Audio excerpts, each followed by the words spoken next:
So in this video, we are looking at a similar problem to question 6 on homework 2. We're looking at two vectors b and a and analyzing how they are going to add together, how we can express b in terms of a, and their various pieces of vector addition and subtraction. So the first question we have is, how do we express vector b in terms of the magnitude of A and the angle theta? Right? How do we express B in terms of A? We only know that A has a magnitude of 10 and it points to the right. We have an angle theta which tells us B plus A. How do we find B, right? That doesn't seem like a lot of information.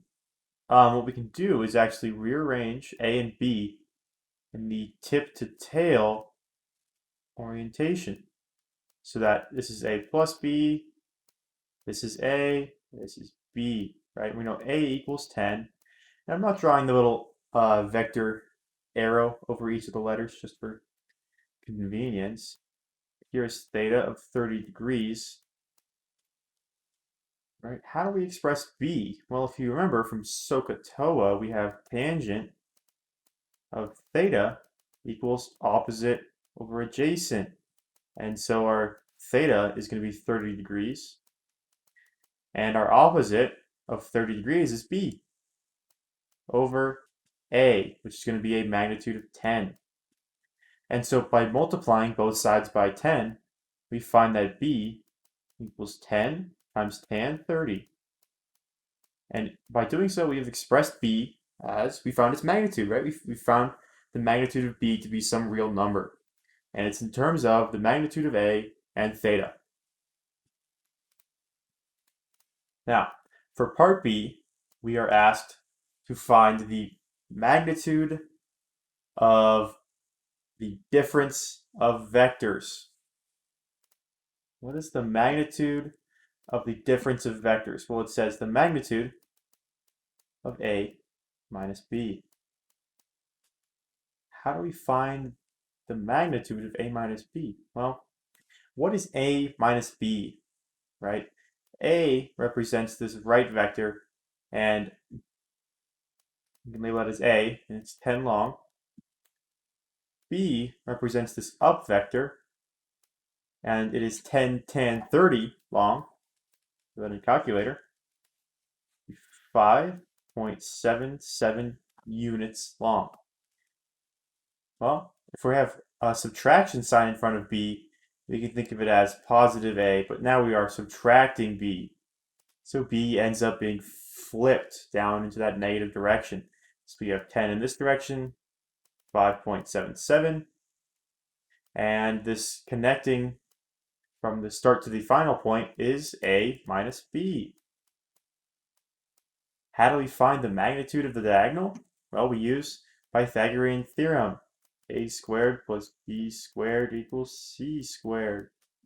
And so we can see that A minus B equals the square root of 10 squared plus 5.77 squared. So we skipped a few algebraic steps, so we just took the square root of both sides and plugged in 10 and 5.77. And so we find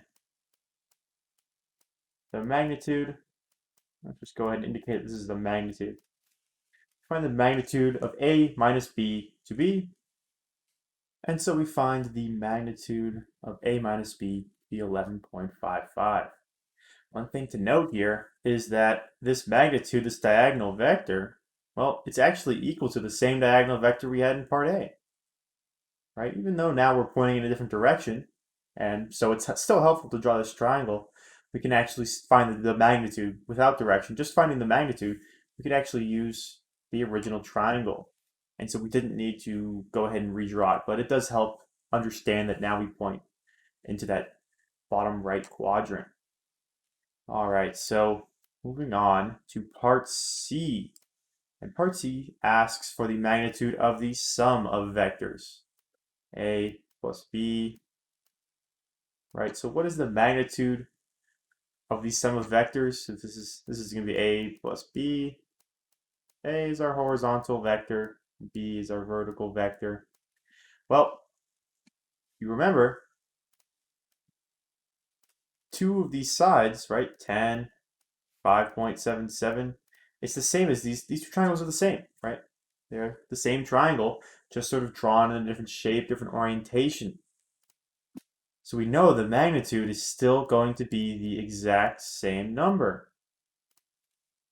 Maybe just pointing in a different direction.